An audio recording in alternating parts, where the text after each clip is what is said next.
नमस्कार, आपके साथ मैं हूं सुमेरा खान। सत्ता के सभी न्यूज मित्रों का स्वागत है। सबसे पहले सत्ते पे सत्ता, यानी 7 खबरें और दिलचस्प जानकारियां।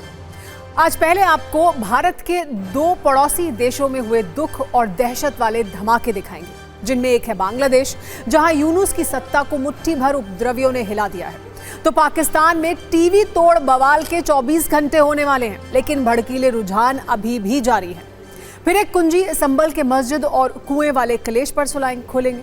यूपी सरकार ने सुप्रीम कोर्ट में एक स्टेटस रिपोर्ट दाखिल की है।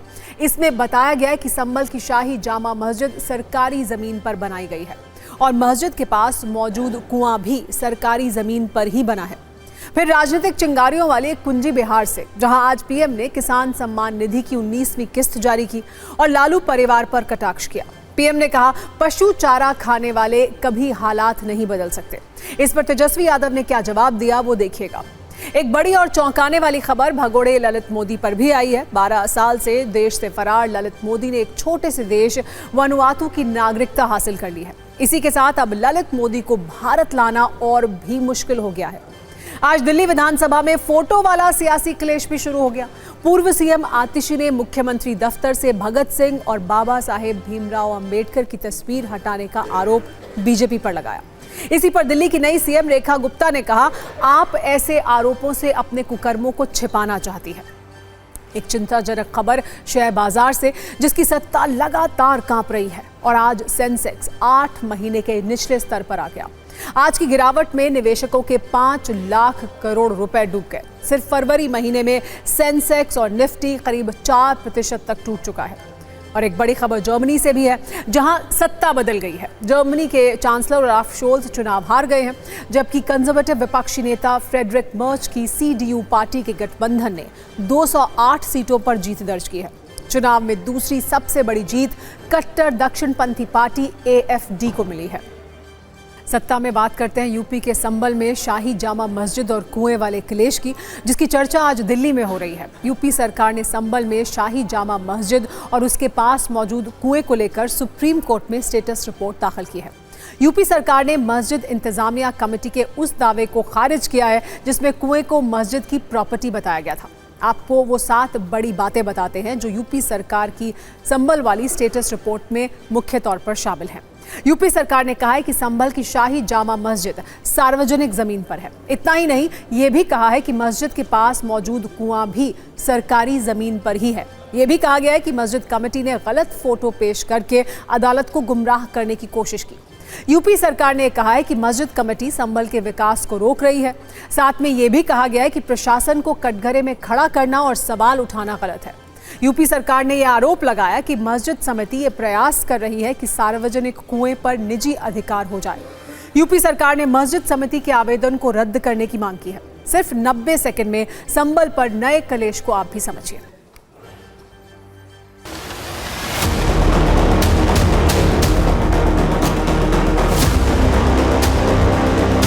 संभल की जामा मस्जिद के मामले में उत्तर प्रदेश सरकार ने सुप्रीम कोर्ट में स्थिति रिपोर्ट दाखिल कर दी। मसला ये है कि मस्जिद समिति ने एक आवेदन सुप्रीम कोर्ट में दाखिल किया था। उस आवेदन में ये कहा गया था कि कुआं सार्वजनिक स्थल पर नहीं है, वो मस्जिद की प्रॉपर्टी है। तब सुप्रीम कोर्ट ने इस मामले में उत्तर प्रदेश सरकार से जवाब तलब किया और कहा कि एक स्थिति रिपोर्ट राज्य सरकार इस मसले पर दाखिल करे। अब यूपी सरकार ने इस मसले पर अपनी स्थिति रिपोर्ट दाखिल कर दी है और एक नया मोड़ इस स्थिति रिपोर्ट में ये आया है कि यूपी सरकार ने पहली बार साफ तौर पर ये कहा है कि ये मस्जिद सार्वजनिक स्थल पर स्थित है, सिर्फ कुआं ही नहीं। आपको बता दें कि सुप्रीम कोर्ट ने 10 जनवरी को प्रशासन को विवादित कुएं वाले हिस्से को लेकर किसी भी तरह के फैसले लेने पर रोक लगाई थी। शाही जामा मस्जिद के इस कुएं वाला हिस्से को आधा मंदिर के अंदर और आधा बाहर है। सुप्रीम कोर्ट की तरफ से इस मामले में सामाजिक सौहार्द रखने पर जोर देने की बात कही गई थी। दरअसल कुएं पर नगर पालिका ने अपना दावा ठोका था, पूजा पाठ की इजाजत दे दी गई थी।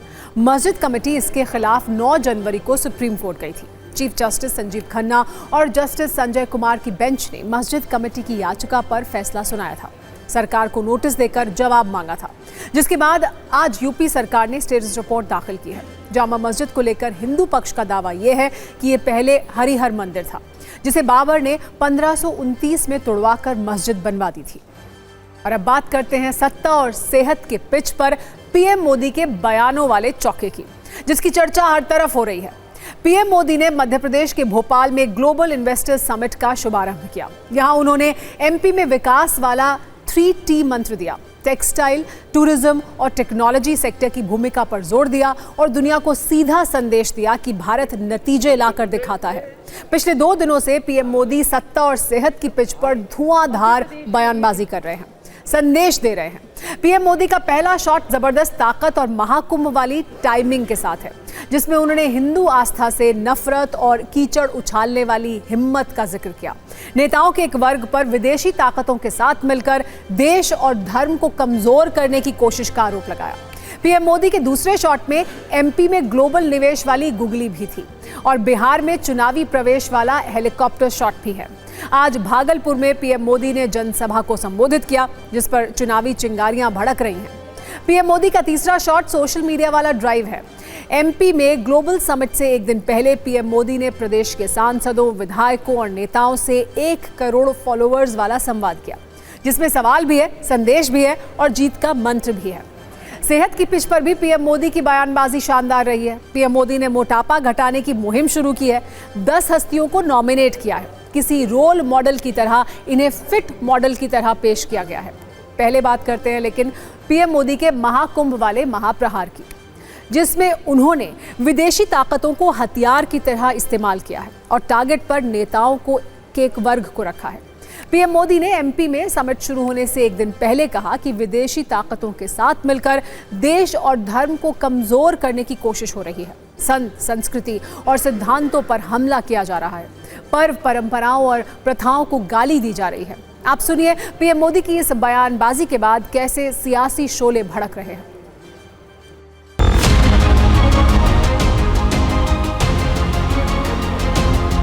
आजकल हम देखते हैं कि नेताओं का एक वर्ग ऐसा है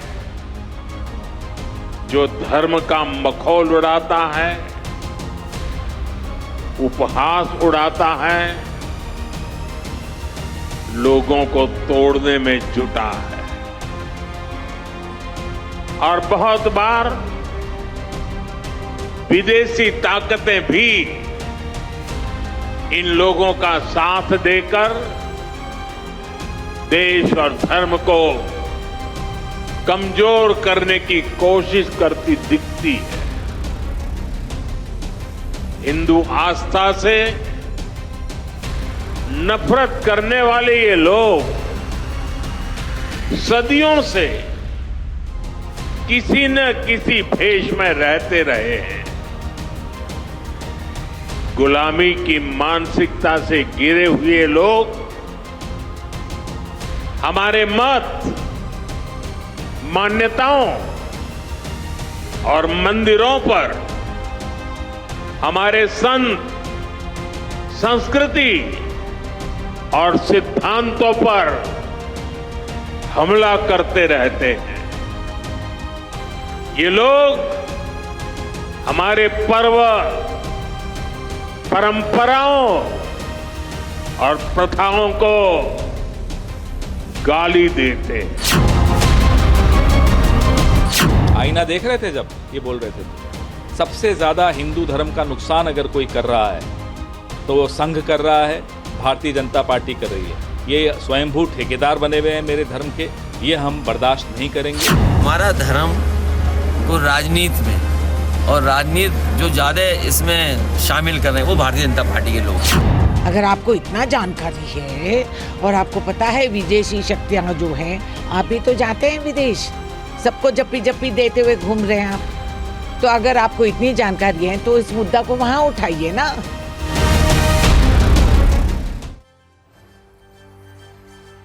एक तरफ एमपी में ग्लोबल निवेश है, दूसरी तरफ बिहार में पीएम मोदी का चुनावी प्रवेश भी देखने को मिला।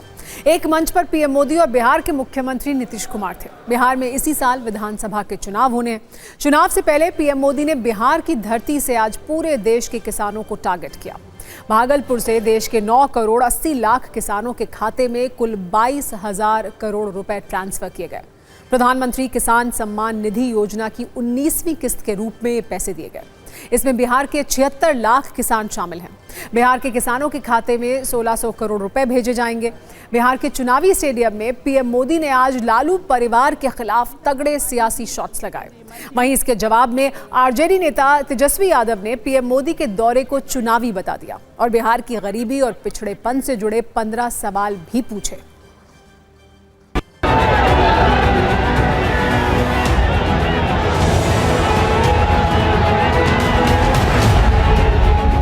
किसान संकट से घिरा रहता था।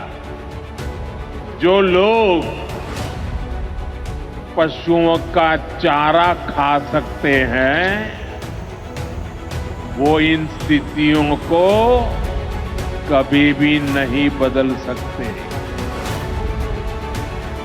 एनडीए सरकार ने इस स्थिति को बदला है।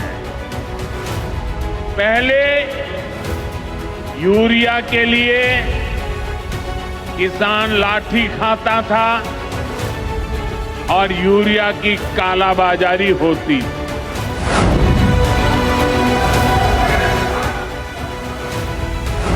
कांग्रेस आरजेडी के लंबे कुशासन ने बिहार को बर्बाद किया, बिहार को बदनाम किया। तो जब चुनाव आता है तो मोदी जी को बिहार और बिहारी याद आते हैं। जगह जगह जाएंगे, बोलेंगे कि बिहार को नंबर 1 बना देंगे, नंबर 1 बना देंगे। 20 साल से आप राज्य में हैं, अब तक बिहार सबसे फिसड्डी राज्यों में आ रहा है। ये जो जंगल राज वाले हैं, इनको हमारी धरोहर से, हमारी आस्था से नफरत है। लेकिन ये जंगल राज वाले महाकुंभ को ही गाली दे रहे हैं। महाकुंभ को लेकर भद्दी भद्दी बातें कर रहे हैं। राम मंदिर से चिढ़ने वाले लोग महाकुंभ को भी कोसने का कोई मौका नहीं छोड़ रहे हैं। हरियाणा, महाराष्ट्र, दिल्ली में बीजेपी की बम्पर जीत के बाद पीएम मोदी मिशन बिहार पर थे। उद्देश्य बिहार में सत्ता बरकरार रखने का है और जोर सोशल मीडिया के जरिए प्रचार का भी है। इसका संक्षिप्त परिचय पीएम मोदी ने बिहार दौरे से ठीक पहले मध्य प्रदेश में दिया। इन्वेस्टर समिट से एक दिन पहले 24 फरवरी को पीएम मोदी ने भोपाल के कुशाभाऊ ठाकरे कन्वेंशन सेंटर में बीजेपी के सांसद, विधायक और पदाधिकारियों के साथ बैठक की, जिसमें उन्होंने एमपी के नेताओं को सोशल मीडिया नेटवर्क की शक्ति का संदेश भी दिया और इसके जरिए प्रचार वाला विजय मंत्र भी दिया। आपको हम एमपी के नेताओं से पीएम का संवाद और पर्सनालिटी डेवलपमेंट वाली प्रश्न कुंजी दिखाते हैं। पीएम मोदी ने नेताओं से सवाल पूछा कि किस विधायक के सोशल मीडिया पर 1 करोड़ फॉलोअर्स हैं। हालांकि इसका जवाब किसी के पास नहीं था, जिसके बाद पीएम मोदी ने सोशल मीडिया के जरिए चुनावी जीत के टिप्स दिए। पीएम मोदी ने कहा कि सोशल मीडिया का सदुपयोग करें, अपने क्षेत्र में हमेशा नया कुछ करें और इस नए काम का दुनिया में प्रचार करें। इसके अलावा क्षेत्र के सभी काम और योजनाओं को सोशल मीडिया के जरिए दुनिया को दिखाएं। सत्ता की पिच पर ही नहीं बल्कि पीएम मोदी सेहत की पिच पर भी शानदार खेल रहे हैं। पीएम मोदी ने मोटापे के खिलाफ कैंपेन शुरू किया। उन्होंने इसके लिए अलग अलग क्षेत्रों के 10 प्रमुख हस्तियों को नॉमिनेट किया। इस मुहिम के जरिए नॉमिनेट किए गए लोग मोटापे के खिलाफ लोगों को जागरूक करेंगे। आपको उन 10 हस्तियों से आइए मिलवाते हैं जिनको पीएम मोदी ने मोटापे को रोकने के लिए नॉमिनेट किया है। आनंद महिंद्रा ग्रुप के चेयरमैन हैं, उन्हें नॉमिनेट किया गया है। दिनेश लाल यादव निरुआ भोजपुरी स्टार हैं। इसके अलावा मनु भाकर ओलंपिक पदक विजेता हैं, निशानेबाज हैं। मीराबाई चानू वेट लिफ्टिंग में ओलंपिक रजत पदक विजेता रह चुकी हैं, उनको चुना। मोहनलाल मलयालम फिल्मों के दिग्गज अभिनेता हैं, उन्हें चुना गया है। नंदन नीलेकणी इन्फोसिस के सह संस्थापक रहे हैं, उन्हें चुना गया है। और उमर अब्दुल्ला जम्मू कश्मीर के मुख्यमंत्री हैं। इसके अलावा आर माधवन मशहूर अभिनेता हैं, उन्हें चुना है। और श्रेया घोषाल जो मशहूर प्लेबैक सिंगर हैं, उन्हें भी नॉमिनेट किया है। सुधा मूर्ति इन्फोसिस फाउंडेशन की पूर्व चेयरपर्सन हैं, वो भी 10वीं व्यक्ति हैं जिन्हें प्रधानमंत्री ने नॉमिनेट किया है। तो जम्मू कश्मीर के मुख्यमंत्री उमर अब्दुल्ला अपनी फिटनेस को लेकर अक्सर सोशल मीडिया पर एक्टिव रहते हैं और वो आए दिन अपने वर्कआउट वाले वीडियो सोशल मीडिया प्लेटफॉर्म पर शेयर करते हैं। पीएम मोदी के मोटापे के खिलाफ चलाए गए अभियान में खुद को नॉमिनेट किए जाने को लेकर उन्होंने खुशी जताई है। इस मुहिम का संदेश ये है कि ये 10 हस्तियां अगली 10 हस्तियों को नॉमिनेट करेंगी और देश के लोगों को मोटापे के खिलाफ जागरूक किया जाएगा। उमर अब्दुल्ला ने 10 लोगों को पीएम मोदी के मोटापे के खिलाफ अभियान में शामिल होने के लिए नॉमिनेट भी किया है। सत्ता में अब आज का रिमाइंडर, जो शेयर मार्केट में निवेशकों को हो रहे लगातार नुकसान से जुड़ा हुआ है।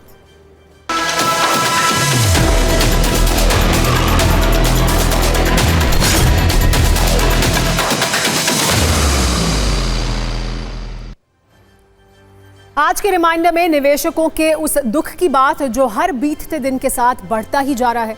अपनी मेहनत की कमाई शेयर बाजार में निवेश करने वालों के लिए आज का दिन भी अच्छा नहीं रहा। शेयर बाजार में आज इतनी गिरावट हुई कि सेंसेक्स पिछले 8 महीने के सबसे निचले स्तर पर पहुंच गया। सेंसेक्स आज 857 अंक गिरकर 74,454 के पार बंद हुआ। निफ्टी में भी 242 अंक की गिरावट रही, 22,553 पर यह बंद हुआ। शेयर बाजार की ये गिरावट निवेशकों पर बहुत भारी पड़ी। निवेशकों के 5 लाख करोड़ रुपए एक झटके में डूब गए। पिछले कुछ दिनों से शेयर मार्केट में हर दिन नया त्राहिमाम शुरू हो जाता है। आज भी खराब ग्लोबल संकेतों ने बाजार का मूड बिगाड़ दिया। अमेरिकी अर्थव्यवस्था की धीमी रफ्तार निवेशकों के लिए बड़ा झटका बनी। बाजार में अमेरिका में कम ग्रोथ रेट की आशंका को आर्थिक मंदी की आहट मान लिया। इसी का असर आज भारत के बाजार पर दिखा।